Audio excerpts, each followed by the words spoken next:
こんにちは、講師です。今回は1975年型の和食について話していきます。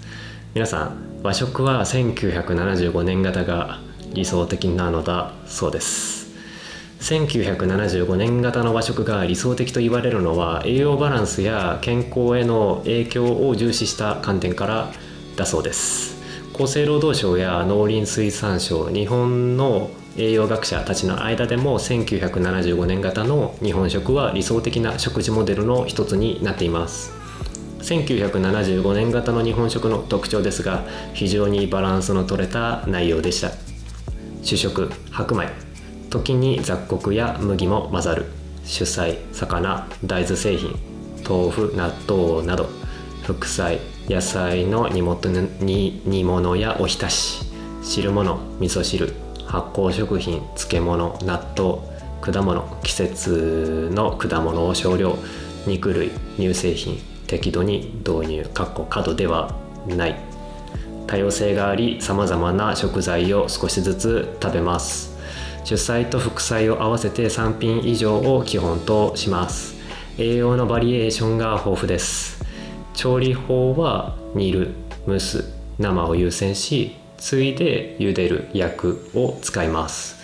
揚げ物や炒め物は控えめにします。食材は大豆製品、魚介類、野菜、漬物を含む果物、海藻、きのこ、緑茶を積極的に摂取し、卵、乳製品、肉も適度に摂取します。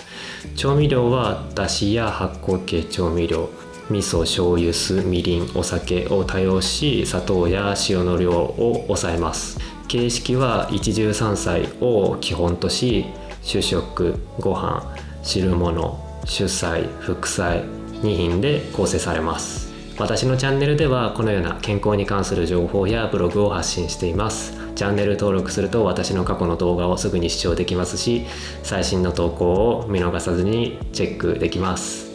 さらにこの頃の食事は現在と比べて油の使用量や動物性脂質の摂取量が少なく、食物繊維が豊富でした。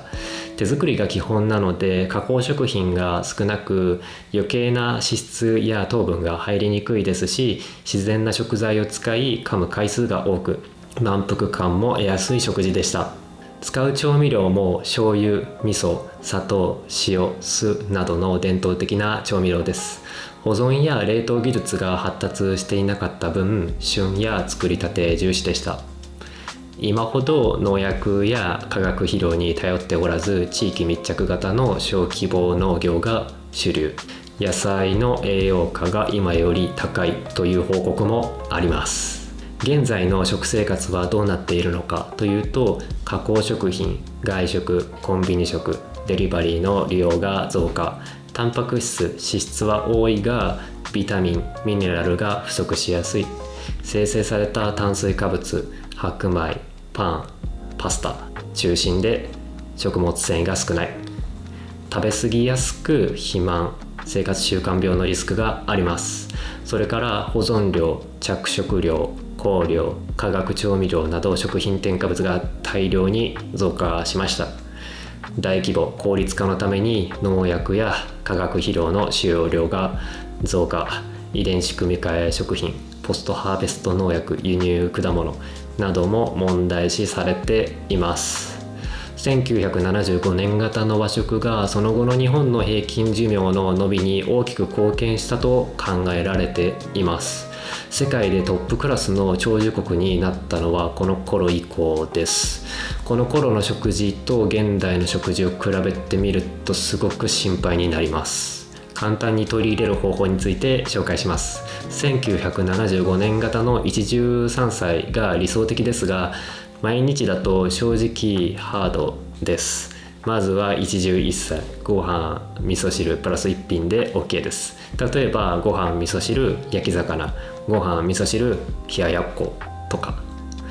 味噌汁を主役にするのもおすすめです。僕がよくやるんですけれど、味噌汁にすると野菜、豆腐、海藻、きのこなどをまとめて取ることができます。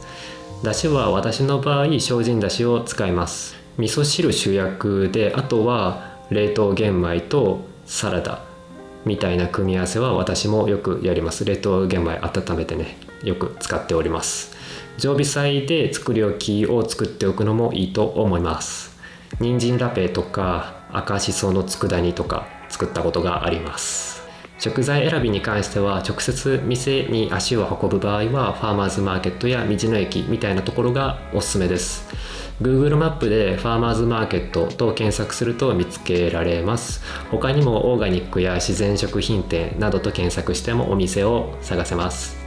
ネットで食材を購入するときは楽天や Amazon、iHerb が多いのですが、基本的には検索で無農薬、無肥料、オーガニックなどと検索していい商品がないか漁っています。宅配野菜もいいのですが、メルカリでも良さそうな野菜が売っているのでぜひチェックしてみてください。はい、雑談です。Vlog でも紹介したのですが、ブレインフォグの起用があってサジを取るようにしています。私の場合はリンゴジュースで割ります。以前フィッシオでブレインフォグがありますよっていう主訴で言ったことが、フィッシュエナジティックって治療があって、そのフィッシュエナジティックの治療でブレインフォグがあるんですけれどっていうふうに相談しに行ったんですけれど、その時に鉄分取ってくださいっていうふうに言われまして、で、サジなんていいんじゃないって言われて、今はサジとリンゴジュースを一緒に飲むようにしています。